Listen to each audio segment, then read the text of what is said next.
रहा संघर्ष की ओर चलता है, वही संसार बदलता है। जिसने रातों से है जंग जीती, वही सूरज बनकर चमकता है। स्वागत है आप सबका मेरे प्यारे बच्चों आपके खुद के चैनल डीए टॉपर में, वेयर वी मेक टॉपर्स। सो आज हम इलेक्ट्रिसिटी का पार्ट 8 शुरू करेंगे।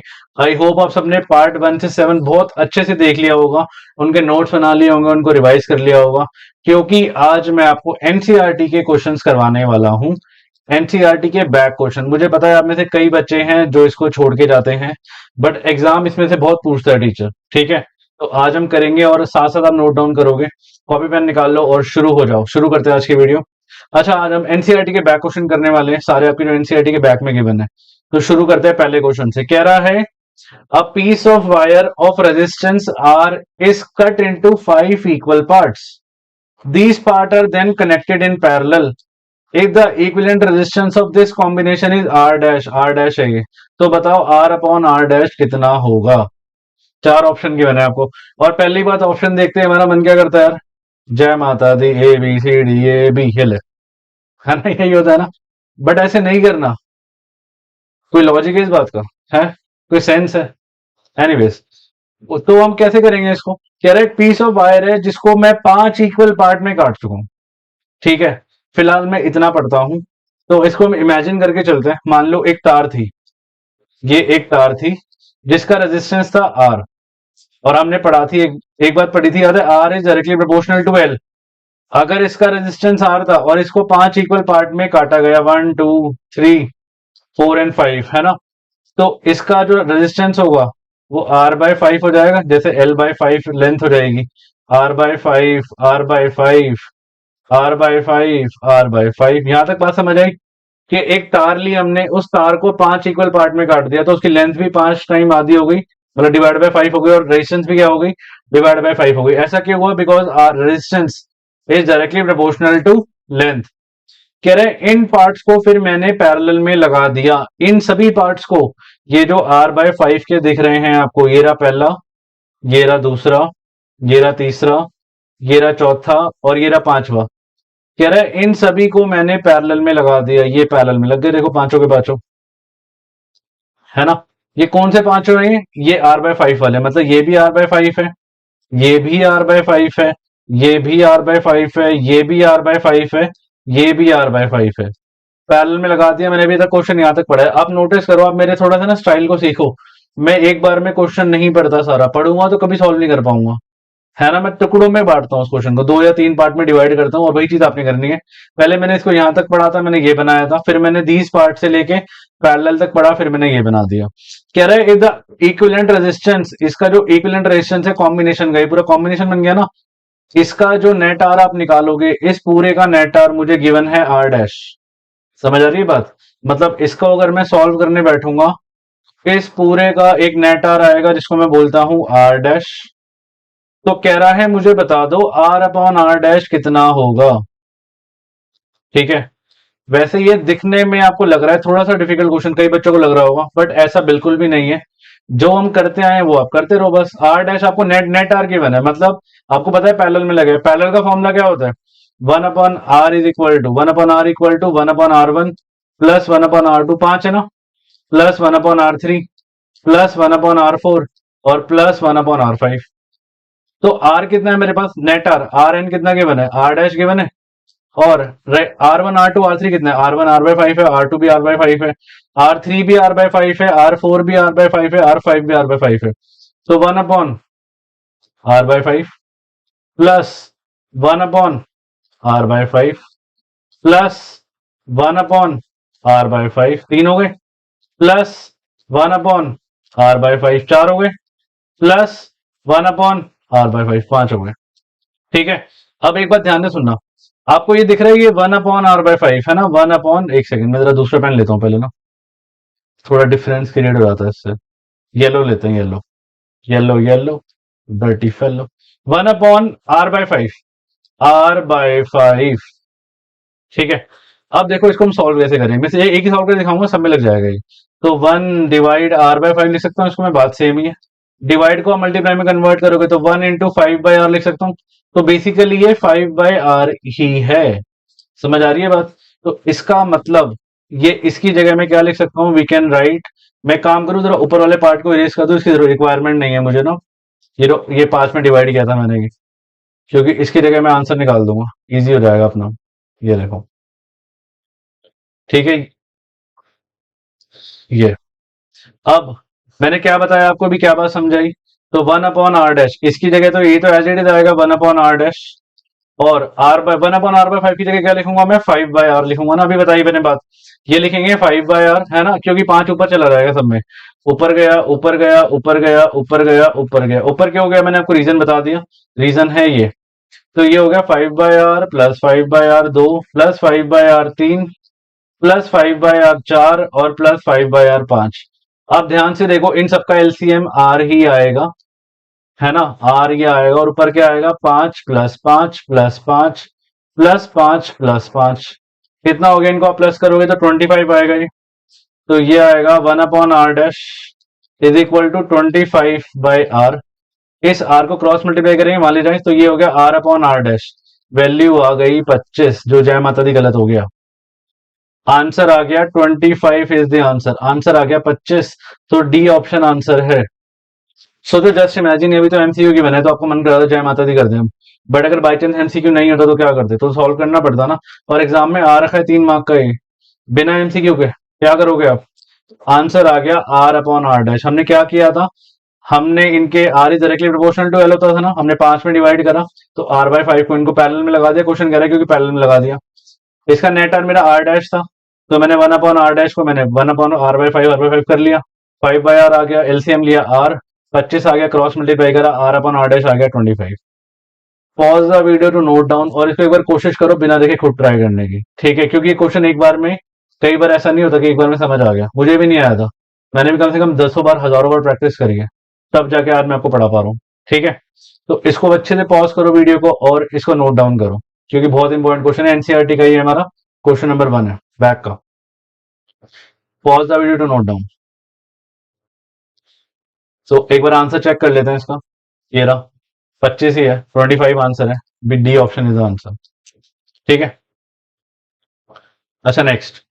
सो नेक्स्ट कह रहा है, एक इलेक्ट्रिक बल्ब है जो 220 वोल्ट पे मैं चला रहा हूँ, और 100 वॉट का बल्ब है। आपके टाइम पे, मेरे टाइम पे आता था 100 वॉट का ना, हम लोग ज्यादा यूज करते थे।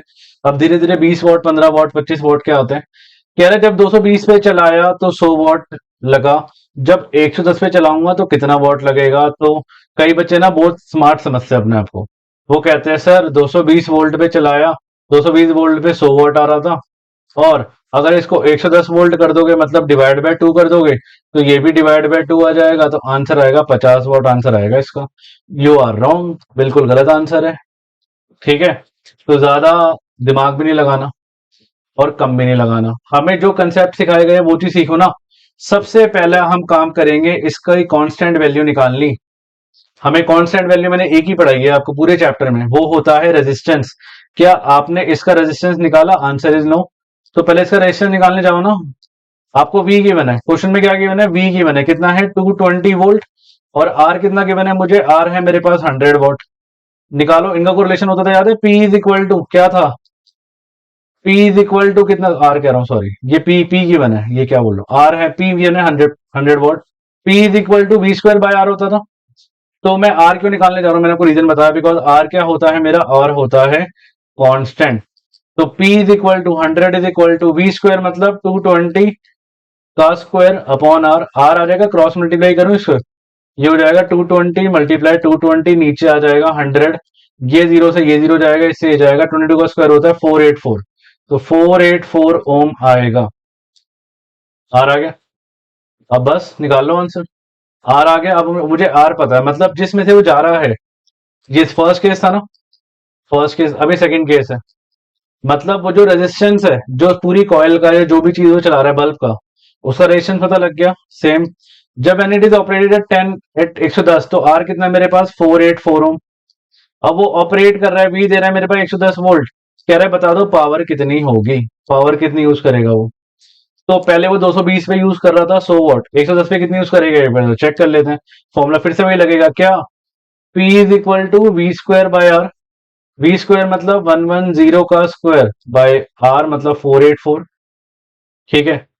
इसको मैं जरा यहां लिखूं क्योंकि वहां पे जगह नहीं है, तो ये आएगा P is equal to 110 into 110 upon 484। 11 पे काटेगा ये, 11 10 जा 11 4 जा 44, 11 4 जा 44, 11 4 जा 11 अगेन 10 पे काटेगा, ये जाएगा 2 पे, ये जाएगा 5, ये जाएगा 5। आंसर आएगा 5 5 जा 25 वॉट। 25 वॉट पावर कंजम्पशन होगी अगर वो 220 की जगह 110 पे चलाएगा। और आपको शायद ये बात पता होगी, मैं कई बार बता भी चुका हूँ चैप्टर में, कि हमारे घरों में जो नॉर्मल भी पोटेंशियल डिफरेंस होता है वो होता है आपका 220 वोल्ट, 220 वोल्ट यूज करते हैं हम अपने घरों में, है ना। तो answer is 25 volt. Watt is the answer? 25 watt. Power की यूनिट क्या होती है? Watt. So pause the video to note down, इसको नोट डाउन करो जरा। ठीक है, आगे चलें। नेक्स्ट कह रहा है दो conducting wire. Oh my God, आ गया क्वेश्चन सबसे खतरनाक। मेरे ख्याल से मैं ये मानता हूँ कि इस चैप्टर का सबसे अच्छा क्वेश्चन है ये। और अच्छे अच्छे बच्चों से भी दिक्कत आ जाती है इस चैप्टर, इस क्वेश्चन में। ये ऐसा क्वेश्चन में से एक है ये। आप एक बार इसका सोल्यूशन ही देख लो, घबराना मत यार प्लीज। ये देखो, ठीक है। तो आराम से कॉपी पेन छोड़ दो, 2 मिनट ध्यान से मेरी बात को सुन लो, क्योंकि ये क्वेश्चन बहुत इंपॉर्टेंट है। कई बार एमसीक्यू में पूछ लेता है, तो आपको आंसर सीधा पता होना चाहिए। और कई बार ये बिना एमसीक्यू में पूछता है, 4 या 5 मार्क का क्वेश्चन आता है। कह रहा है दो कंडक्टिंग वायर हमने ली ऑफ द सेम मटेरियल। जैसे मान लो, सेम मटेरियल का मतलब होता है, मान लो कि वो भी लोहे की बनी है, वो भी लोहे की बनी है, वो भी चांदी की बनी है, वो भी कॉपर है, वो भी कॉपर। ऑफ इक्वल लेंथ की ली, इक्वल डायमीटर लिया, पहले उनको सीरीज में लगाया, फिर उनको पैरेलल में लगाया, फिर बताओ उनका रेशो। अब अगर सीरीज और पैरेलल में करंट जाएगा वायर में से तो हीट निकलेगी। तो कह रहा है मुझे बता दो, रेशो बता दो हीट का, जो निकली सीरीज में कितनी निकली और पैरेलल में कितनी निकली, इनका रेशो बता दो। तो शुरू करते हैं, क्या दिक्कत है। तो हम एक काम करते हैं ना, दो चीजें कह रहे हैं ना, तो हम दो चीजों को इमेजिन ही कर लेते हैं। मान लो ये दो वायर है ऑफ इक्वल लेंथ, है ना, मान लो ये लेंथ है, and equal diameter are first connected in series. पहले उसने लगाई सीरीज में, सीरीज में लगा रहे हैं। कह रहा है फिर कनेक्टेड इन पैरेलल। तो पैरेलल का मैं यहां लिखता हूं वैसे, इन दोनों को पैरेलल लगा रहा है। ठीक है, यही कह रहा है ना, लैंग्वेज यही कहना चाहता है वो, कि दोनों को मैंने पहले सीरीज में लगाया, फिर दोनों को मैंने पैरेलल में लगाया। और दोनों का मतलब, अगर दोनों का इक्वल लेंथ है और इक्वल मटेरियल है, इट मींस ये भी आ रहा है, ये भी आ रहा है, ये भी आ रहा है और ये भी आ रहा है। यही लैंग्वेज कहना चाहता है वो, है ना। यही तो कह रहा है कि उन दोनों को पहले मैंने सीरीज में लगाया। देखो, क्वेश्चन की लैंग्वेज समझना बड़ी इंपॉर्टेंट है। लैंग्वेज अगर आपने कैच कर ली, क्वेश्चन आधे सारे क्वेश्चन तो वैसे ही खत्म हो गया, माइंड में खत्म, फिर लिखना ही तो रह जाएगा। तो मैंने दोनों को आर आर क्यों लिया, आर आर क्यों लिया, मैंने अलग क्यों नहीं ली वैल्यू, क्यों? क्योंकि इक्वल लेंथ है और इक्वल डायमीटर है और सेम मटेरियल है। तो ये मैंने पढ़ा था, याद है, सेम मटेरियल होता है तो क्या होता है, दोनों का रेशियो सेम होगा। तो सीरीज में लगाया तो दोनों में हीट निकलेगी। तो बताओ हीट का रेशियो बता दो कितना होगा। मतलब आपसे पूछ क्या रहा है, पहले वो बताया था। हीट इन सीरीज बता दो अपॉन हीट इन पैरेलल कितना होगा। एग्जाम में पूछता बार बार ये। तो पहले एक काम करते हैं, सीरीज की बात करते हैं। अगर मैं इसका नेट आर निकालू, आर एस बोल दूं रेजिस्टेंस सीरीज, तो ये होगा R1 प्लस R2। मतलब आर एस कितना होगा मेरे पास, आर प्लस आर। आप आर प्लस आर करोगे तो 2R आएगा। तो R S resistance in series कितना आ गया मेरे पास, ये आ गया 2R। ठीक है, अब इसका निकालो आई, करंट निकालो। फॉर्मूला क्या होता है, फॉर्मूला होता है V is equal to I R. आपको शायद पता होगा, सीरीज में हमारा करंट सेम रहता है और V अलग होता है। तो V is equal to I R, और I इज इक्वल टू क्या लिख सकता हूं मैं, I is equal to V by R लिख सकते हैं, क्रॉस मल्टीप्लाई। अच्छा, आई एस लिख दूं, ज्यादा बेस्ट रहेगा अगर मैं आई एस लिख दूं, क्योंकि करंट इन सीरीज है ये। तो V by R, V by R, R की जगह मैं 2R लिखूं, आर एस होगा क्योंकि 2R लिख दूं, आई एस आ गया मेरे पास। ठीक है, यहां तक कोई दिक्कत है बताओ। मैंने पहले क्या करा, दोनों को सीरीज में लगाया, आर प्लस आर हो गया आपका, 2R हो गया, नेट नेट आर आ गया मेरे पास 2R। सीरीज की बात कर रहा हूं मैं, पैरेलल की तो बात ही नहीं करी अभी तक मैंने। इसके बाद मैंने करंट निकाला सीरीज में, ये आ गया। अब आप निकालो हीट, हीट निकालो। हीट का फॉर्मूला क्या होता है, H is equal to Joule's of heating. क्या कहता है, H is equal to I square R T. निकालो जरा, हीट इन सीरीज निकालो। मैं एक काम करूं, जरा इसको पैरेलल को जरा इरेज कर दूं, क्योंकि पैरेलल हम कर लेंगे, पहले जरा सीरीज तो कर लें। क्योंकि सीरीज का एक कंसेप्ट तो बना ले, उसके बाद हम पैरेलल भी कर लेंगे। अब आप निकाल लो H इज इक्वल टू क्या होता है, I square R T. H S लिख दूं क्योंकि हीट इन सीरीज है ये, और आई एस और आर एस लिख दूं। टी एस मत लिखना, पता है क्यों? क्योंकि जिस टाइम के लिए वो करंट जाएगा उसी टाइम के लिए सीरीज और पैरेलल में सेम जा रहा है, वो टाइम सेम है। तो H S heat in series आ गया आपके पास, आई एस का स्क्वायर मतलब वी बाय टू आर का स्क्वायर, और आर एस की जगह में क्या लिखूंगा, two R into T. तो एच एस आएगा मेरे पास, ये आएगा, स्क्वायर आप खोलो तो ये होगा वी स्क्वायर, टू आर का स्क्वायर, टू का स्क्वायर होगा फोर, आर का square R square into two R into T. इस टू से ये टू गया, इस आर से एक आर गया, एच एस आ गया मेरे पास, क्या आया, V square T by two R. Heat in series आ चुका है, क्या आया है, V square T by two R आ चुका है हीट इन सीरीज। ठीक है, इसको हम हीट इन सीरीज निकाल चुका है। अब सेम फिनोमिना, इसको जरा नोट डाउन करो, और हीट इन पैरेलल एक बार खुद कोशिश करो, सेम फिनोमिना सेम तरीका।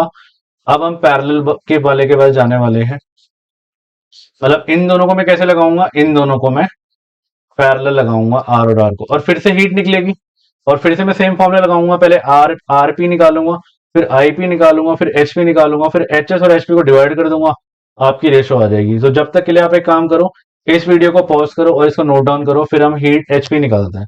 ठीक है, एच पी, हिंदुस्तान पेट्रोलियम।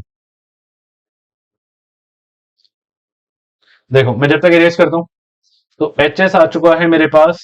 अब हम एच पी निकालने जा रहे हैं, मैं सब कुछ इरेज कर रहा हूं, बस ये एच एस लिखा हुआ रहने देता हूं। ठीक है, तो यहां से हम एच पी निकालेंगे।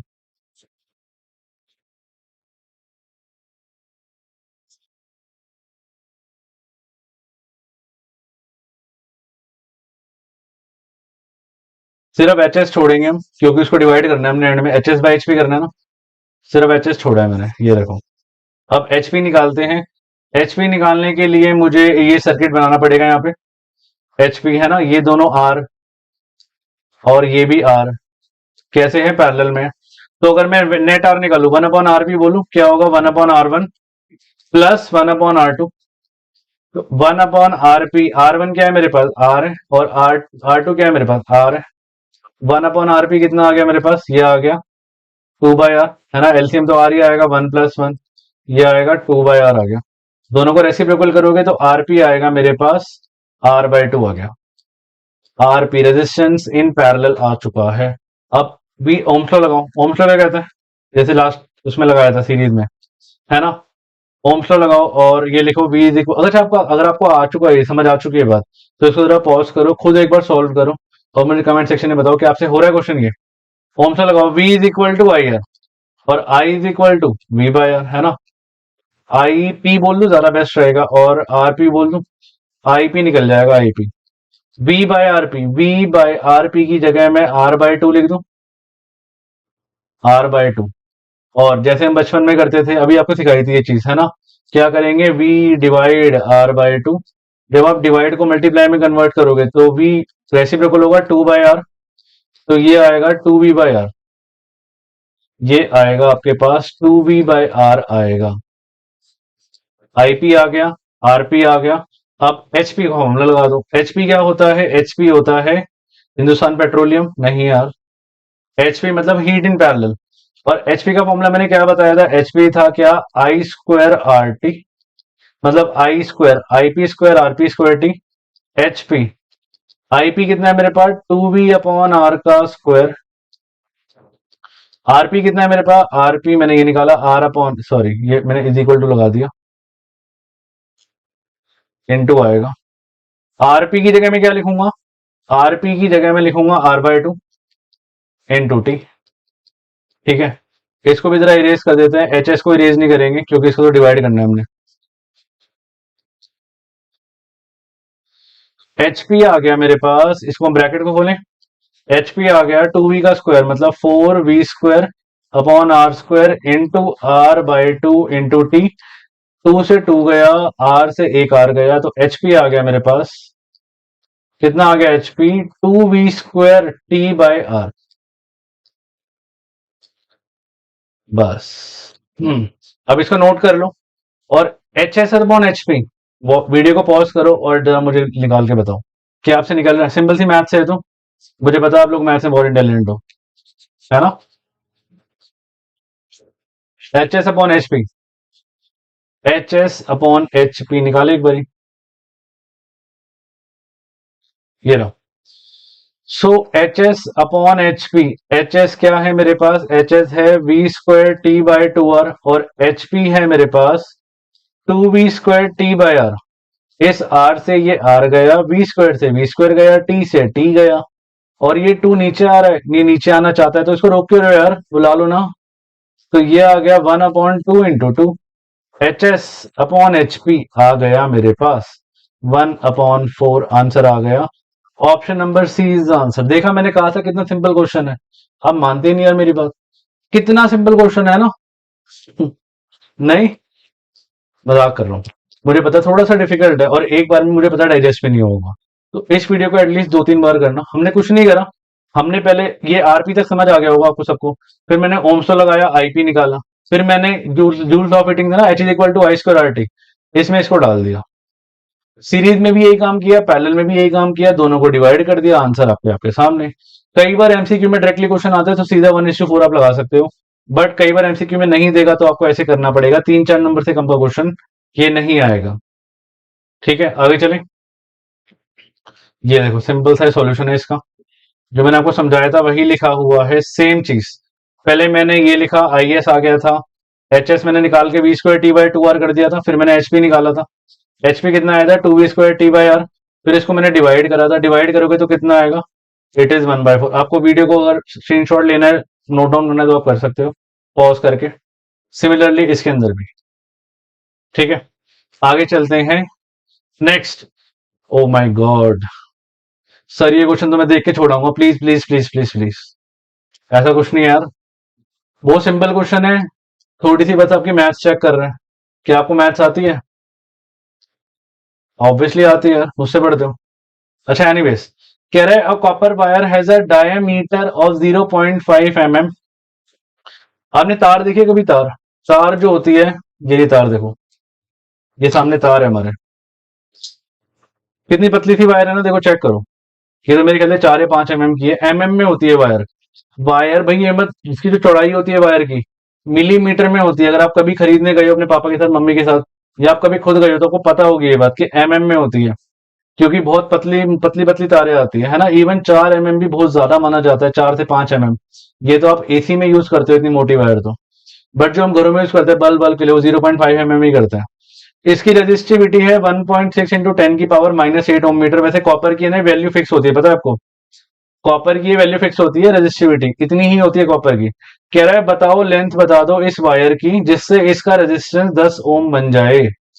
मुझे इस वायर की लेंथ बता दो जिससे इसका रेजिस्टेंस कितना बन जाए, 10 ओम बन जाए, और कितना रेजिस्टेंस चेंज होगा अगर डायमीटर को मैं डबल कर। तो देयर आर टू क्वेश्चंस, ध्यान रखना इस बात को, और 4 मार्क का क्वेश्चन ये फिक्स है आपका, एज इट इज क्वेश्चन पूरा का पूरा विद सेम डिजिट्स आता है एग्जाम में, क्योंकि टीचर को पता है कि बच्चा यही नहीं कर पाएगा, आगे मैं क्या ही पूछूं उससे, है ना। सेम डिजिट आता है, एक सेम क्वेश्चन मैंने आपको कराया था पहले वाली वीडियोस में, अगर आपको याद हो, हमने किया था पहले भी, ऑलरेडी कर चुके हैं। तो ये आपको दिया हुआ है, तो एक काम करते हैं, शुरू करते हैं इस क्वेश्चन को। घबराना नहीं है बस। पता है क्या होता है, आप आधी लड़ाई उसी टाइम हार जाते हो जब आप इसको देख के घबरा जाते हो। सोचो आपसे कोई लड़ने आ रहा है और आप पहले ही एकदम से मायूस से हो जाओ, क्या होगा? ये लोग मार के चला जाएगा आपको। बस सीधा यार देखो, आंखों में आंखें मिलाओ, मैं तुझे सॉल्व करके दिखाऊंगा। देखो लड़ाई तो यही है। A copper wire has a diameter 0.5 mm। Diameter मुझे गिवन है 0.5 mm। सॉल्यूशन कर रहे हैं हम यहाँ पे। ठीक है, तो सबसे पहले हम सबको यूनिट्स में लाते हैं, because mm is not the unit. मैंने फिलहाल क्वेश्चन यहीं तक पढ़ा है, यूनिट हमारी मीटर होती है। पहले रेडियस निकालो, रेडियस होता है 0.5/2 mm, और मिलीमीटर से मीटर में जाने का एक ही तरीका होता है, डिवाइड बाय 1000, है ना। हमने शायद पढ़ा भी होगा, king Harry die, mother didn't cry much. ये mm होता था, ये सेंटीमीटर होता था, ये डेसीमीटर होता था, ये मीटर होता था, ये किलोमीटर होता था, और हमने एक बात पढ़ी थी, ये हेक्टा, ये डेका। ठीक है, तो हमने एक बात पढ़ी थी क्या, कि ऊपर से नीचे जाएंगे तो क्या होगा, इनटू करते चले जाएंगे। है ना। अगर एक होगा और नीचे से ऊपर जाएंगे तो क्या होगा, डिवाइड करते जाएंगे जीरोस। अब ये आपका मीटर है, ये आपका मीटर है, ये आपका मिलीमीटर है। तो कितने जंप है, 1 जंप, 2 जंप, 3 जंप। तो हमने उल्टे जंप जाने ना, उल्टे जंप जाने हैं, मतलब हमें मिलीमीटर से मीटर में जाना है ना। अगर मीटर से मिलीमीटर में लिखा होता तो मैं क्या करता, 3 जंप है ना तो 10 की पावर 3 mm लिखता। बट मुझे मिलीमीटर से मीटर में जाना है, तो 1 जंप, 2 जंप, 3 जंप। तो 1 मिलीमीटर को क्या लिखूंगा, 10 की पावर -3, या मैं सीधा लिखूं 1/10 की पावर 3 मीटर, सिंपल। तो मिलीमीटर को मीटर में कन्वर्ट करने का सिंपल तरीका है, अगर आपको इतना दिमाग नहीं लगाना, सीधा याद रखो, हम डिवाइड बाय 1000 कर देंगे। सिंपल सी मैथ्स है ये 1000 आ गया, और ये now it is in metre. अब अगर ये फर्दर सॉल्व हो रहा है तो आप फर्दर थोड़ा सा सॉल्व कर लो, पूरा डेसिमल में मत चले जाना। मैं फिर बता रहा हूँ, डेसिमल आपकी पूरी गेम खराब, आपका पूरा पेपर खराब कर सकता है ना। बचपन आपका तो खराब कर ही दिया, बचपन तो गया, जवानी भी गई नहीं। तो यार इसलिए समझो मेरी बात को, डेसिमल में नहीं जाना। मैं खुद डेसिमल को इग्नोर करता हूँ, मैं बच्चों को कभी डेसिमल में जाने नहीं देता। डेसिमल हटा के मैं जीरो लगा देता हूँ। तो ये हो जाएगा 5/2 इंटू 10 की पावर 4, है ना। लिख दूं, स्मार्ट लग रहा है, देखो अब हैंडसम बॉय, बॉय। ठीक है, 10 की पावर 4 हो गया। तो मैं आगे काटूंगा भी नहीं, वैसे कट रहा है 5 और 10, मैं नहीं काटूंगा। बट आगे चलते हैं, आगे बढ़े क्वेश्चन। रजिस्टिविटी 1.6 10 की पावर -8 ओम मीटर गिवन है। रजिस्टिविटी का सिंबल होता था रो, कितनी है 1.6 10 की पावर -8। अच्छा, ये अच्छी बात करी इसने कि इसको ऐसे यूनिट में दिया है, क्योंकि रजिस्टिविटी की ऐसे यूनिट क्या होती है, ओम मीटर होती है। कह रहे लेंथ बता दो, इसकी लेंथ बता दो कितनी होगी, जिससे इसका वायर का रेजिस्टेंस 10 ओम बन जाए, आर बन जाए 10 ओम। बना लो, फॉर्मूला लगाओ डायरेक्ट। हमें फॉर्मूला था ना, आर इज इक्वल टू क्या था, याद है, R is equal to rho L upon A. But directly put मत करना, मैं कई बार बताया, पहले आप एरिया निकालो। एरिया, एरिया क्या होता है, पाई आर स्क्वायर। क्योंकि जो वायर होती है, मेरी वायर तो सर्कुलर होती है ना, ये जो पार्ट होता है ये किससे जाता है, सर्कुलर वायर से बाहर जाता है करंट। तो एरिया आ गया पाई आर स्क्वायर, पाई की वैल्यू होती है 22/7। आर है मेरे पास ये रहा 5/2 इंटू 10 की पावर 4। स्क्वायर है तो मैं 2 बार लिख दूं, क्योंकि स्क्वायर है वो। ठीक है, तो ये एरिया आ गया मेरे पास 22/7 इंटू 5 अपॉन 2 इंटू 10 की पावर 4 इंटू 2 इंटू 10 की पावर 4। अभी भी मैं जो थोड़ा बहुत कटेगा वही काटूंगा, सारा नहीं काटूंगा भाई। और कुछ कट रहा है मेरा, नहीं कट रहा, 55 नहीं कट रहा। एरिया आ गया मेरे पास 11 इंटू 25 अपॉन 7 2 14 कर ले, 14 इंटू 10 की पावर 4, 10 की पावर 4, 4+4 10 की पावर 8 हो गया। तो मेरे पास एरिया आ चुका है, एरिया आ गया। अब फॉर्मूले में तो पुट करना है, दिक्कत क्या है। अब R is equal to rho L upon ही तो लगाना है, प्रॉब्लम क्या है। अच्छा, प्रॉब्लम ये है कि मेरे पास जगह नहीं बची है, वैसे हम यहाँ कर सकते हैं, हाँ यहाँ पे जगह है। तो फॉर्मूला क्या होगा, R is equal to rho L upon A. हमें एल पूछा है तो क्रॉस मल्टीप्लाई, ए ऊपर आएगा रो नीचे आएगा, तो ये होगा R into A upon upon rho is equal to L.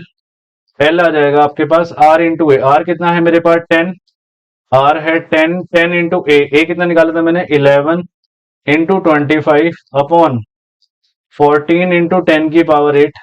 अच्छा, रो कितना था, रो था मेरे पास ये रहा 1.6 इंटू 10 की पावर -8।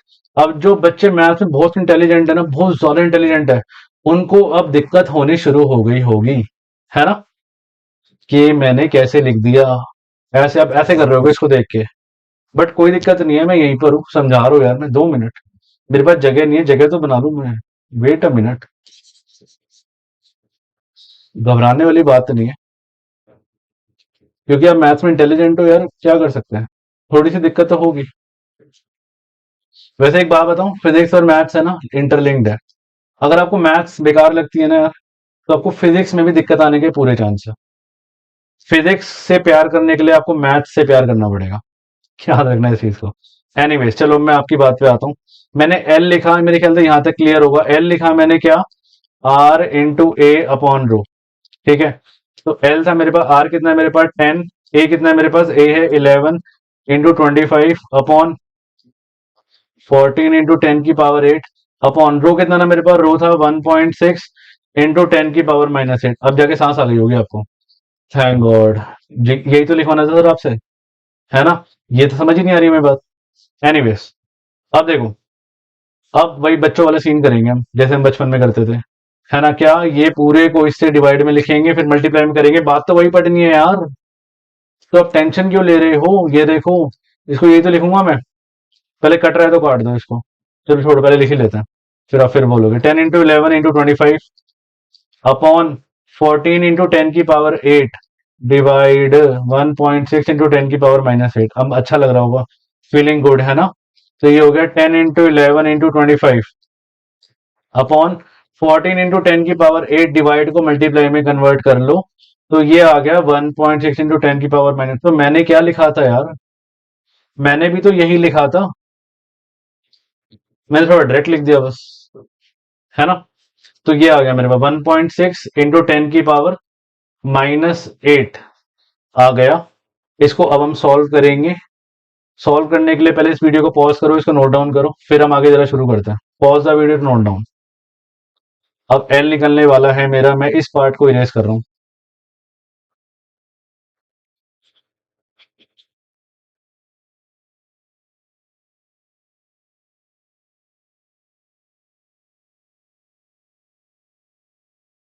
एल कितना है मेरे पास? एल आया मेरे पास 10 × 11 × 25 पॉन 14 × 10⁻8 इंटू 1.6 × 10⁻⁻8। अभी भी बच्चे ना सांस फूल जाती है इनको ये कैलकुलेशन देख के। कुछ भी नहीं है, पता है आपको? 8 और -8 तो वैसे ही खत्म हो गया हमारा। Okay tata bye bye. 10, ये पॉइंट हटा, 10 लगा। अब कुछ कट रहा है तो काट दो यार। ये 16 गया 8 पे, ये गया 5 पे, ये 14 गया 7 पे, ये गया 5 पे। एल आ गया मेरे पास, कितना आ गया? 11 इंटू 25 × 5, 125 × 5, 625 अपॉन 8 7 जा 56।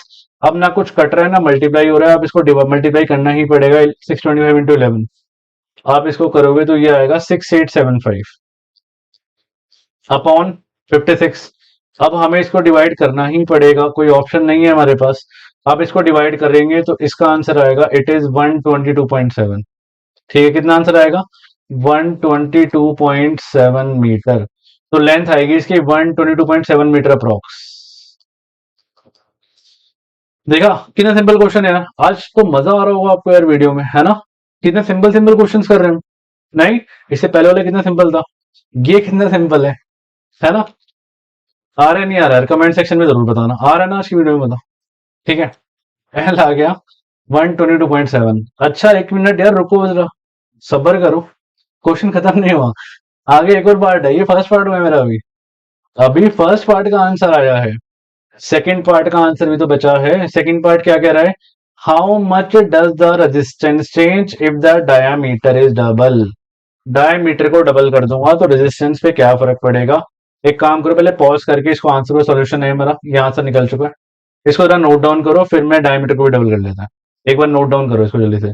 मैंने पहले क्या किया था, पहले मैंने ए निकाला था, है ना? ए के बाद मैंने R equal to L upon A लगाया और ये सॉल्व हो गया। तो आगे चलें, एक बार सेकंड पार्ट भी करा दो, फिर मैं आपको इसका सोल्यूशन दिखाता हूँ। कह रहा है एल कितना आया था मेरे पास? एल आया था मेरे पास 122.7 मीटर। ठीक है, कह रहा है how much does the resistance change अगर मैं डायामीटर को डबल कर दूंगा? तो देर आर टू थिंग, करने के दो तरीके हैं। मैं सबसे इजी पे बताऊंगा आपको, पेपर में आपको वही लगा के आना है। फॉर्मूला होता है R is equal to rho L upon A, है ना? तो एरिया का फॉर्मूला क्या होता है? एरिया होता है rho L upon pi R square. ठीक है, अब जरा ध्यान से मेरी एक बात सुनना। मान लो ये एक तार है, अगर आप इसके डायामीटर को डबल कर दोगे, डायामीटर को अगर आप डबल कर दोगे, तो क्या इसका रेजिस्टेंस डबल नहीं होगा? ऑब्वियसली होगा, डायरेक्टली प्रोपोर्शनल होता है ना। अगर मतलब इसका डायमीटर डबल हो गया तो इसका रेजिस्टेंस भी क्या हो गया? डबल हो जाएगा। रेजिस्टेंस भी डबल होगा, इट मीन्स रेजिस्टेंस तो गिवन है मुझे। तो R is equal to rho L upon pi, R की जगह मैं 2r लिख दूं, कोई दिक्कत, कोई तकलीफ? क्योंकि अगर डायमीटर डबल हुआ है तो रेजिस्टेंस भी डबल हुआ है। आर हो गया आपके पास रो एल बाय पाई, कितना हो गया? 4r²। वैसे आंसर मुझे देखते ही पता लग रहा है, पता है आपको, बट फिर भी मैं सिर्फ आपको समझाने के लिए काम कर रहा हूँ। तो आर हो गया, क्योंकि डिवाइड बाय 4 होगा वैसे ही पता लग रहा है, क्यों? क्योंकि आर और आर रेजिस्टेंस और रेडियस का रिलेशन इनवर्स है ना, ये न्यूमरेटर में डिनोमिनेटर में। अगर ये रेडियस आपका 4 टाइम ज्यादा हुआ है तो रेजिस्टेंस आपका 4 टाइम कम होगा, खत्म। 10/4 करो, आंसर आ गया आपका। देखो जरा, अब मेरी बात ध्यान से सुनो। तो इसको मैं लिख सकता हूँ R is equal to rho L by 4 × πr², है ना। आर, इसको एक काम करते हैं, आर डैश लेते हैं, आर डैश, तो अच्छा लगेगा आपको। और इस आर की वैल्यू मुझे पता थी, आर की वैल्यू 10 ओम थी, है ना। अब ध्यान से सुनो, रो एल अपॉन a πr² की जगह क्या मैं 10 लिख सकता हूं फ्रॉम इक्वेशन 1, मान लो इसको। तो आर डैश आ गया आपके पास 10/4, काटोगे 2, 5, 2.5 ओम। तो मतलब जब आप डायमीटर को डबल कर दोगे तो रेजिस्टेंस आपका नया 2.5 रह जाएगा, 10 की जगह 2.5 रह जाएगा। अब जिन बच्चों को ये सेकंड पार्ट समझ नहीं आया, मैं एक बार दूसरे तरीके से समझाता हूं आपको, ठीक है। ये this is one way, one more way is there. हम एक काम करते हैं, एक रिलेशन के बारे में समझते हैं। देखो, पहले हम रिलेशन समझेंगे, उसके बाद हम करेंगे इस क्वेश्चन को। रिलेशन दो टाइप के होते हैं, रिलेशन होते हैं, एक होता है डायरेक्ट रिलेशन और एक होता है इनवर्स रिलेशन। डायरेक्ट रिलेशन क्या कहता है? डायरेक्ट रिलेशन कहता है भाई तू बढ़ेगा तो मैं भी बढ़ूंगा, तू कम होगा तो मैं भी कम होऊंगा, तेरा भाई के साथ। क्यों? Speed is equal to distance upon time. मतलब स्पीड ज्यादा करोगे तो डिस्टेंस भी ज्यादा ट्रेवल कर पाओगे, मानते हुए ये बात? क्योंकि स्पीड और डिस्टेंस न्यूमरेटर न्यूमरेटर में बैठे हैं ना, तो जब न्यूमरेटर न्यूमरेटर वाली सिचुएशन आएगी तो वो होगा आपका डायरेक्ट रिलेशन। और स्पीड और टाइम, ये न्यूमरेटर और डिनोमिनेटर रिलेशन आ गया ना, तो स्पीड एंड टाइम, स्पीड ज्यादा करोगे तो डेस्टिनेशन पे टाइम कम लगेगा पहुंचने में, तो दिस इज इनवर्स रिलेशन। ठीक है। ज्यादा आदमियों को काम पे लगाओगे तो उनकी पावर एफिशिएंसी क्या होगी? ज्यादा होगी। ज्यादा आदमियों को काम पे लगाओगे तो टाइम इनको कम लगने वाला है किसी भी काम को करने के लिए, है ना। तो इसका मतलब अगर एक क्वांटिटी बढ़ेगी दूसरी क्वांटिटी कम होगी। मैंने आपको बताया था R is equal to rho L upon, अभी बताया था। और मेरे ख्याल से ये बात समझ आ गई होगी, अगर डायमीटर डबल होगा तो रेजिस्टेंस भी डबल होगा। तो एक ही जगह लिखा था मैंने, क्या लिखा था? πr²। और आर को मैंने डबल कर दिया था, है ना, रो एल बाय πr², 2r का स्क्वायर। अच्छा, इसको पहचानेंगे कैसे? डायरेक्ट पहचाना जाएगा जब न्यूमरेटर और न्यूमरेटर होगा तो वो डायरेक्ट रिलेशन होगा। जब न्यूमरेटर और डिनोमिनेटर होगा तो वो इनवर्स रिलेशन होगा। यही पहचान है इनकी भाई। अब ध्यान से देख लो, चेक कर लो, रो एल अपॉन π4r²। इस रेजिस्टेंस और इस रेडियस का रिलेशन आप मुझे खुद बता दो इस चीज के अकॉर्डिंग। इनवर्स है ना।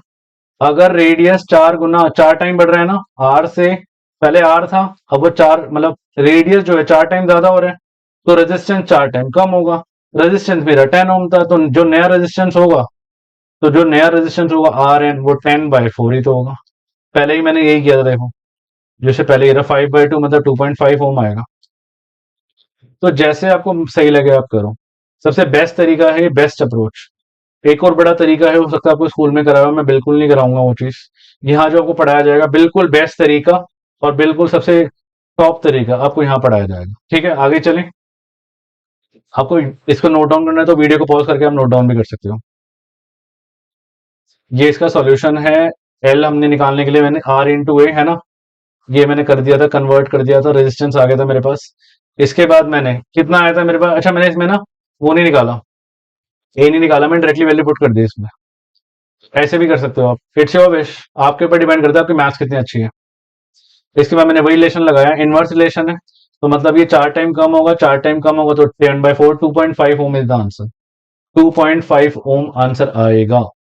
ठीक है, अगले क्वेश्चन पे चलते हैं। कह रहा है the values of current I flowing in a given resistor for the corresponding value potential difference are given below. ये गिवन है आपको।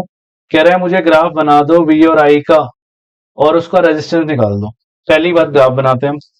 तो ग्राफ बनाते हैं, वी आई ग्राफ बनाते हैं, यहाँ वी रखते हैं और यहाँ पे आई रखते हैं। It's your wish. I zero, I तो देखो 0.5 है, आई मेरे पास 1 है, आई मेरे पास 1.5 लूंगा, फिर 2 लूंगा, फिर 2.5 लूंगा, फिर 3 लूंगा, फिर 3.5 लूंगा, क्योंकि 0.5 का गैप है ना, फिर 4 लूंगा। बी मेरे पास 1.6 देखो ये अनइक्वल सा है ना कुछ, तो हम एक काम करते हैं ना, 1 1 का गैप ले लेते हैं। 1 2 3 4 5 6 7 और आगे जाके मान लो ये 14 आ रहा है, 13 और 14 है ना। तो अगर मैं पहला प्लॉट करूं तो 0.5 और 1.6 समथिंग यहाँ पे आएगा, और अगला 1 और 3.4, 1 और 3.4 कुछ यहाँ पे आएगा, अगला 2 और 6.7, 2 और 6.7 कुछ यहाँ पे आएगा। कहने का मतलब है ये बिल्कुल एक स्ट्रेट लाइन आने वाली है, और हमने पढ़ी भी थी ये बात अगर आपको याद हो, कि जो ओम्स लॉ में जो वी आई ग्राफ होता है, it is always a straight line. पहला पार्ट हो गया, ग्राफ बन गया। कह रहा है रेजिस्टेंस निकाल दो, तो रेजिस्टेंस आप ग्राफ से निकाल सकते हो। ग्राफ से निकालने के लिए आपको ग्राफ बनाने की जरूरत है, बनाने के बाद आपको इन्हीं पॉइंट से निकालना है यार। ये जो पॉइंट से रखे हैं ना हमने, इन्हीं से निकालना है हमें ग्राफ रेजिस्टेंस। देखो फॉर्मूला क्या होता है, v is equal to I R. अब अगर मुझे v पता है, i पता है, तो मैं r निकाल सकता हूँ ना, तो v और i से निकाल लो ना, क्या दिक्कत है। ये देखो आप बताओ, मैं कोई भी 2 पॉइंट ले लेता हूँ, आपको i के 5 पॉइंट गिवन है ना, ये रहे, और v के 5 पॉइंट गिवन है। मैं कोई भी 2 पॉइंट लूंगा आपके सामने, और उससे ग्राफ, उससे मैं r निकाल दूंगा। देखो अब मान लो 1 और 3 ले लो, मेरी मर्जी, 1 और 3 ले लो, और यहाँ पे 3.4 और 10.2 ले लो।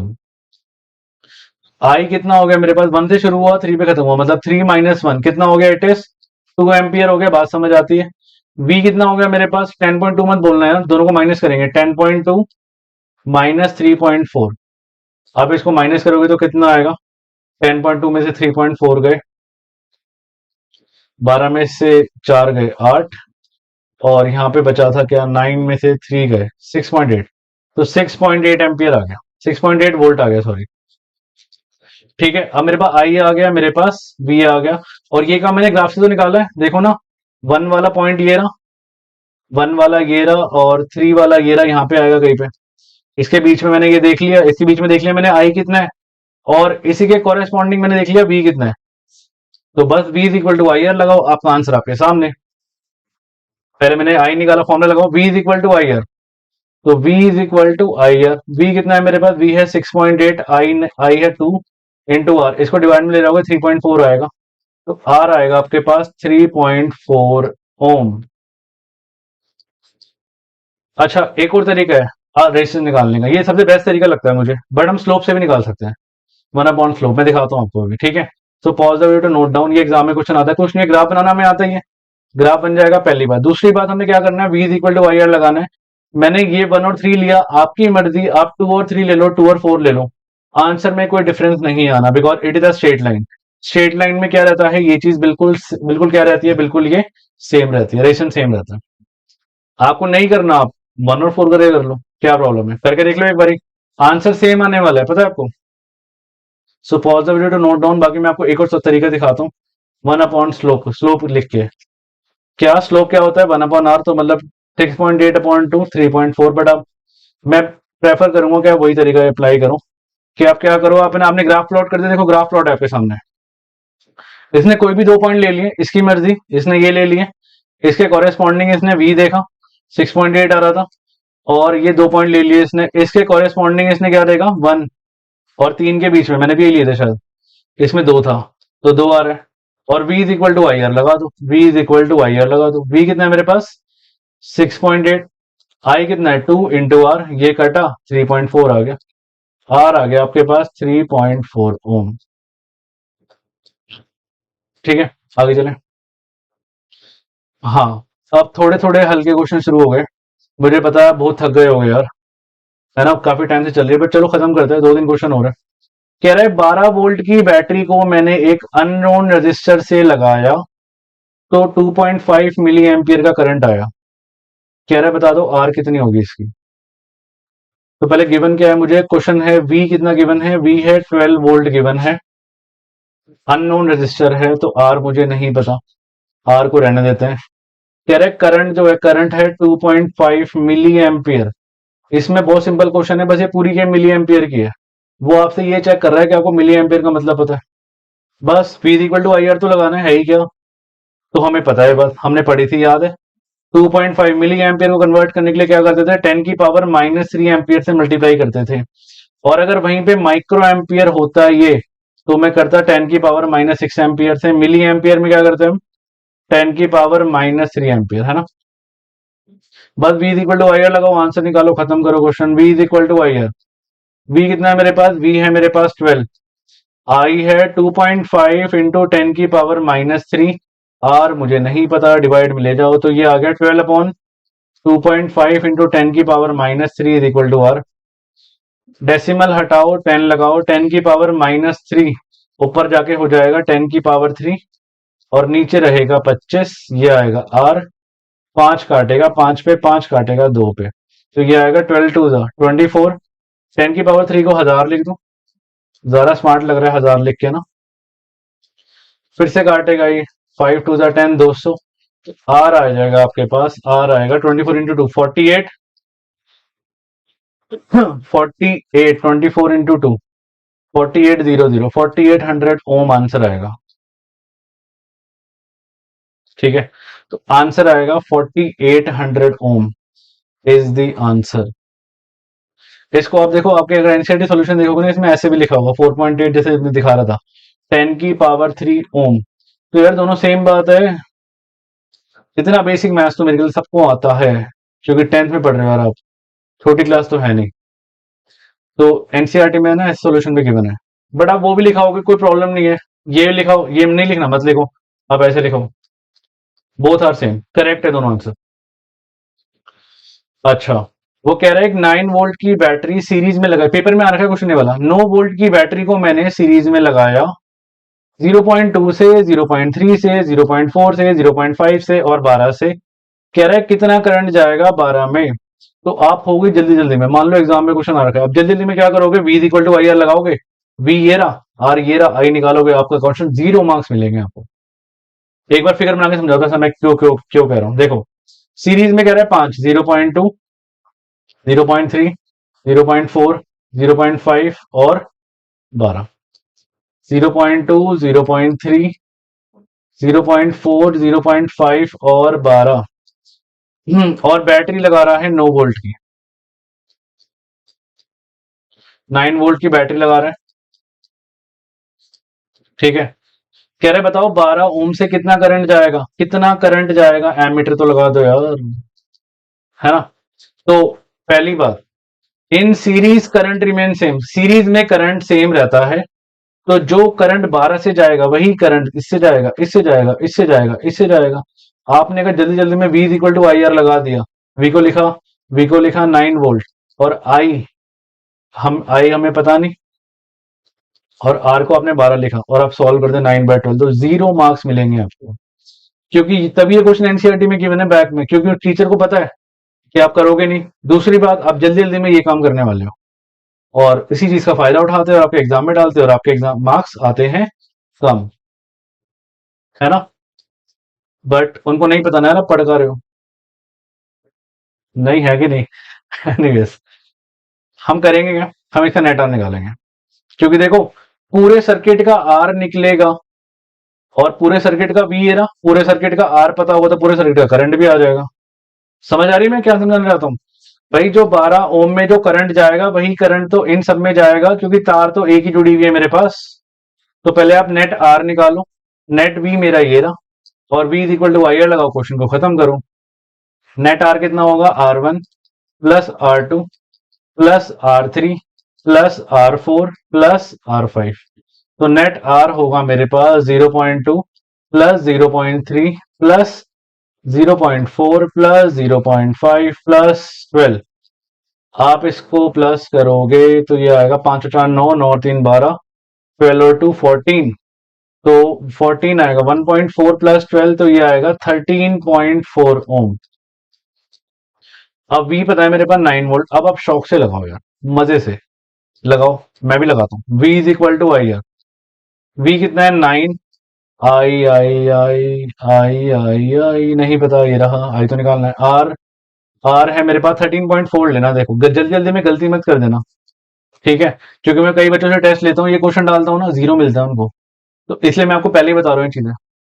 तो ये हो गया 9/13.4, आई आ गया आपके पास, है ना। आई कौन सा गाना है ये, अच्छा बॉयज वाला है, द बॉयज। तो 2 5 जा 2 6 जा 12, 67, 9 5 आ गया आपके पास 45/67। एंड वाले आंसर को डिवाइड करना पड़ेगा यार, करना पड़ेगा, नहीं तो चलेगा नहीं। 67 0.0 लगाया। अब देखो 6 का टेबल लगा लो 45 तक, दोनों का एक हटा लो। 6 7 से 42 होता है। चेक करते हैं 67 को 4 से करते हैं। 7 4 28 का 8 2 ऊपर, 6 4 24 26 268। 67 को हम एक काम करते हैं, 7 का होता है ना, 7 पे करते हैं। 7 7 49 का 9 4 ऊपर, 6 7 42 46। बड़ा चला गया तो मतलब 6 पे जाएगा ये। तो 66 इंटू 6, 67 इंटू 6 सॉरी। 7 6 42 का 2 4 ऊपर, 6 36 40 402। 402 आ गया, 48 आ गया, जीरो लगाया। अब 480 तो आपको पता ही है 7 से जाएगा, तो 0.67 सीधा खत्म करो ना, दो डेसिमल चले रहा, उससे ज्यादा क्या जाना है, भावनाओं में मत दो यार। 0.67 एम्पियर अप्रोक्स लगा देना बस। अच्छा, ये तो अप्रोक्स वाली गेम है ना, डेसिमल के एक या दो तक ही काम करती है। ये ना हो कि आंसर आ रहा हो 2 पॉइंट समथिंग 2.6 और आप लिख रहे हो 0.6। और मैम बोलो अप्रोक्स, मैम मैंने अप्रोक्स लगाया था, फुल मार्क्स मिलने चाहिए। मैम भी पता है अप्रोक्स लगा देगी। मैम पता है कैसे अप्रोक्स लगाएगी, मैं बताता हूँ आपको, देखो घबराना मत यार। मैम बोलेगी देखो आपके 80 में से आए हैं 08। बोलेगी सेम तो बात है, क्योंकि 8 और 0 तो है ही, आपको 80 में से 80 चाहिए थे ना। ये लो मैंने ऐसे दे दिए, फिर मैम भी अप्रोक्स लगा देगी। इसलिए मैं कह रहा हूँ डेसिमल के सिर्फ दो प्लेस तक जाना, उससे आगे मत जाना, खो जाओगे। डेसिमल से जितना हो सके दूर रहना। तो 0.671 दो भी चले हुए चल जाएगा, मैंने तीन ले लिए, कोई नहीं। अच्छा नेक्स्ट, ये वेरी वेरी इंपॉर्टेंट क्वेश्चन और एग्जाम में आने वाला क्वेश्चन, और आप मैक्सिमम बच्चे इसको छोड़ने वाला क्वेश्चन। देखो 176 ओम के कितने रजिस्टर मैं पैरेलल में लगा दूं जिससे मैं इसको 5 एम्पियर और 220 वोल्ट की लाइन पे चला सकूं। तो पहली बात, कितने में 176 के लगाऊंगा, मान लो ये सारे रजिस्टर्स है। एक सेकेंड, एक, दो, तीन, ठीक है, तीन हो गए, और चार, ये सारे पैरेलल में लगे हैं ना। अब यार मुझे नहीं पता कितने लगाने हैं, एक्स मान लो, एन मान लो, कुछ ही मान लो, कितने लगा रहा हूं, बट मैं इसको इस पे काम करवाऊंगा। पहले काम करें, हमें आई गिवन है, कितना गिवन है, 5 एम्पियर का मुझे मैक्सिमम करंट दे रहा है, वी दे रहा है 220 वोल्ट का। पहले मैं नेट आर निकाल लो, इसका आर निकाल लो। फॉर्मूला क्या होता है, V is equal to Ohm's law कहता है आई आर।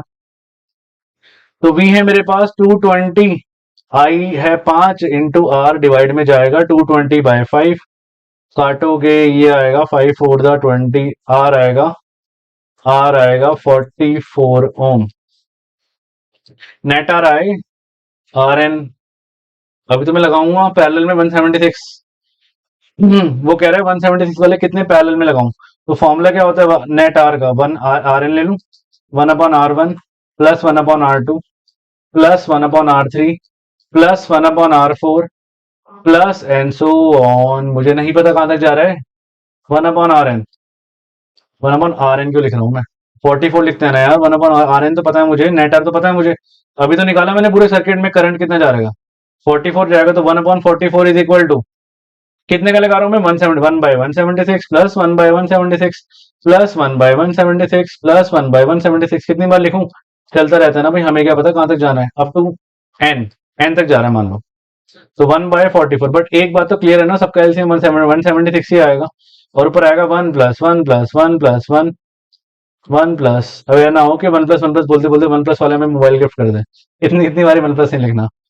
तो ये हो गया आपके पास 1/44, एन तक जा रहा है ना, तो इसको एन ही ले लो, बाई 176 क्रॉस मल्टीप्लाई कर लो, तो ये आएगा 176/44, एन आ जाएगा। आप इसको काटोगे, 11 4 जा, 11 1 जा, 11 6 जा, ये जाएगा 4, तो मतलब 4 लगाने हैं।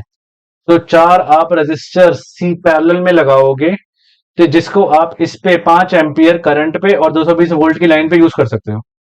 4 लगेंगे, 4, ठीक है। अब देखो आपको इसका शॉर्टकट बताता हूं, वो जब यूज करना है जब दिमाग बिल्कुल बंद हो जाए, ये कुछ समझना आए आपको। अच्छा मेरे ख्याल से ये चीज समझ आ गई होगी सब बच्चों को, 44 कैसे आया। एक काम करो ना, जो दिख रहा है ना रजिस्टर, इसको इससे डिवाइड कर डालो, लो आंसर आ गया। एन निकालना है, नंबर ऑफ रजिस्टर 176/44, हमेशा यही होगा, 4 आंसर आएगा। लो ऐसे कर लो। बट है ना, मेरे अकॉर्डिंग यार, एग्जाम हम सीबीएसई का पेपर दे रहे हैं, तो ऐसे मजाक टीचर को मुझे लगता नहीं पसंद आएंगे। फिर वो आपके पेपर में मजाक कर देगा और वो आपको अच्छा नहीं लगेगा। तो अब ये प्रॉपर स्टेटमेंट के साथ करना, प्रॉपर। मैं तो यही प्रेफर करूंगा कि आप ऐसे करके आओ एग्जाम में, टीचर को पता तो लगे कि पैरेलल में लगा रहा है, आपको पैरेलल का फॉर्मूला आता है। ठीक है, तो हम आगे चलते हैं, एक बार इसका सॉल्यूशन भी चेक कर लेते हैं।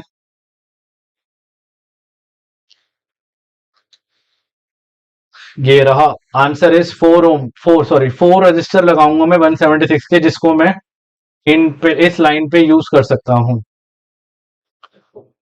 हाँ, कह रहा है, एक ऐसा क्वेश्चन हमने किया था, अगर आपको याद हो, चैप्टर में ही किया था ऐसा क्वेश्चन। कह रहा है कि मैं कैसे इन 3 रजिस्टर्स को 6 ओम वालों को लगाऊं कि जिससे मेरा जो कॉम्बिनेशन आए वो 9 आए या फिर 4 आए। दो ऑप्शन दे रहा है, पहले भी दो ऑप्शन ही दिए थे अगर आपको याद हो। तो there are 4 ways to connect 3 resistor. मैं फिर से रिपीट करता हूँ, पहला तरीका होता है लगाने का कि आप तीनों को सीरीज में लगा दो। तीनों को किसमें लगा दो? तीनों को आप सीरीज में लगा दो। तो हम तीनों को सीरीज में लगाएंगे। ये पहला तरीका हो गया, R1 R2 और R3। ठीक है, छः छः छः ले लेते ना, छः छः छः। दूसरा तरीका होता है कि आप इनको पैरेलल में लगा दो। क्या लगा दो? पैरेलल में लगा दो।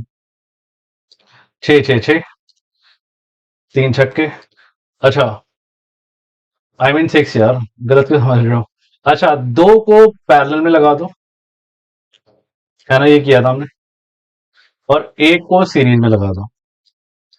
चौथा, दो को सीरीज में लगा दो और एक को पैरेलल में लगा दो। लो, हो गए 4 तरीके। हिट एंड ट्रायल की गेम खेलनी है हमने, वो तो बचपन से खेलते हैं यार। जय माता दी, जय माता दी, बस यही तो खेला हमने और किया गया है। बस वैल्यू तो पुट करनी है। अब देखो, बस थोड़ा सा दिमाग लगाएंगे यार, हमें 9 और 4 आंसर लाना है। तो देखो, 6 6 6, इन तीनों को 18 करेंगे तो ये तो वैसे ही नहीं हो सकता। दिमाग भी क्यों लगा रहे हो? इसको पैरेलल में चेक करो। 1/6 प्लस 1/6 प्लस 1/6, कितना आ गया? 6। 3/6 कट गया, 2 आ रहा है। तो 1/r, 1/2 आएगा, तो R2 आएगा, तो ये भी नहीं हो सकता। तीसरा चेक करते हैं, थर्ड वाला। थर्ड चेक करें पहले हम। थर्ड वाला कह रहा है कि ये 6 है। 6 और 6 को मैंने कैसे लगाया? पहले पैरेलल में लगाया और उसके नेट को मैंने 6 को सीरीज में लगा दिया। तो पहले इसको मैं आर ए बोल दो, आर ए याद है, RA RB करके हम करते थे। तो RA 1/RA आ गया आपके पास 1/6 प्लस 1/6, तो ये आ गया 1/RA। एलसीएम तो 6 ही आएगा, 1 प्लस 1, तो ये आएगा 2/6, कट गया 1/3। RA आ गया 3 ओम। RA 3 आ गया, तो इसका नेट आर कितना होगा? RA प्लस RB, है ना। तो ये होगा 3 + 6, तो 9 ओम। देखो इसमें आंसर आ रहा है 9। कब आ रहा है? 9 आ रहा है जब मैं 6 और 6 को पैरेलल में लगाऊंगा और उसके सीरीज में लगाऊंगा मैं 6, तो 9 आपका आंसर आएगा। अभी जरा फर्स्ट और सेकंड में रेस करता हूँ क्योंकि इसकी जरूरत भी नहीं है ना। थर्ड से आ चुका है आंसर, थर्ड भी रेस कर देते हैं। अब जरा फोर्थ को चेक करो। फोर्थ में कह रहा है 6 और 6 को सीरीज में लगाओ। सीरीज में लगाया तो इसके नेट आर को मैं RA मान लेता हूं और इसको मैं RB मान लेता हूं। ठीक है, RA कितना होगा मेरे पास? चौथा हम यूज कर रहे हैं। RA होगा 6 + 6, कितना हो गया? इट इज 12 ओम। और इसको निकालने के लिए मुझे इसको डिवाइड में वो पैरेलल वाला फॉर्मूला लगाना पड़ेगा, 1/r equal to 1/RA plus 1/RB। ये सीरीज में तो मैंने सीरीज लगाया था, है ना, ये पैरेलल में आ रहा है क्योंकि इन कंबाइन होके 12 बन चुका है अभी तो, और ये 12 और 6 पैरेलल में। तो 1/r इक्वल टू 1/12 प्लस 1/6।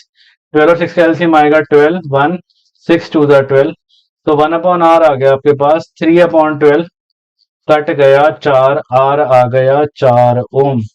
4 ओम भी आ गया। 4 ओम कब आया? जब मैंने 6 और 6 को सीरीज में लगाया और उसके पैरेलल में मैंने क्या लगाया? 6 लगाया। तो हिट एंड ट्रायल की गेम है, कोई मुझे भी कोई याद नहीं है, आपको भी याद नहीं है, बस हमने वो बनाने फिगर और वैल्यू डाल डाल के चेक करनी है, बस किसमें है, इतना सिंपल है ये चीज। ठीक है, तो ये इनके आंसर से एक बार जरा चेक कर लो। 6 6 को हमने लगाया पैरेलल में, उसके सीरीज में लगाया 6, आपका आ गया 9। यही हमने किया था, इसको हमने RA मान लिया, RA निकल गया 3 आ गया, इसको मैंने RB मान लिया, है ना। RB मैंने 6 मान लिया था, RA मेरा 3 आया, दोनों को प्लस करा 9 आ गया। इसको जरा नोट डाउन करो पॉज करके। सिमिलरली जब मैंने इन दोनों को सीरीज में रखा और इसके पैरेलल में 6 को रखा, तो पहले सीरीज में रखा तो 12 आएगा, फिर इसके पैरेलल में मतलब 1/12 प्लस 1/6, तो ये आंसर आ गया, तो 4 आ गया answer. 4 ohm is the answer. ठीक है, आगे चलें। बस यार, मुझे लगता है ये काफी बड़ी वीडियो हुई है और आपको समझ भी आया होगा। आज मैंने बहुत अच्छे से पढ़ा है, बिल्कुल पूरी कोशिश करी है कि आपको ए टू जेड सब कुछ समझ आए। फिर भी अगर आपको इन क्वेश्चनों में से किसी में भी डाउट रहता है, आप मुझे कमेंट सेक्शन में लिख दो, मैं आपकी फिर से आपको एक वीडियो बना के आपको सेंड कर दूंगा। ठीक है, जब तक के लिए इस वीडियो को एटलीस्ट, सबसे इंपॉर्टेंट वीडियो न्यूमेरिकल की है, एटलीस्ट 3 से 4 बार इसको देख डालो और इनके नोट्स अपने आप बना डालो और अपने आप सॉल्व कर डालो। सॉल्व करने बहुत इंपॉर्टेंट है। न्यूमेरिकल्स और मैथ्स करने का एक ही तरीका है कि उसको प्रैक्टिस करो। आप सोचो मत इसके बारे में, ना पढ़ो, सिर्फ प्रैक्टिस प्रैक्टिस प्रैक्टिस, तभी न्यूमेरिकल में अच्छे बन पाओगे। ठीक है, तो नेक्स्ट वीडियो हम करेंगे, मेरे ख्याल से लास्ट वीडियो होगी इसके बाद, और आपका चैप्टर खत्म, इसके बाद लास्ट वीडियो और होनी है। ठीक है, नेक्स्ट क्लास में मिलते हैं।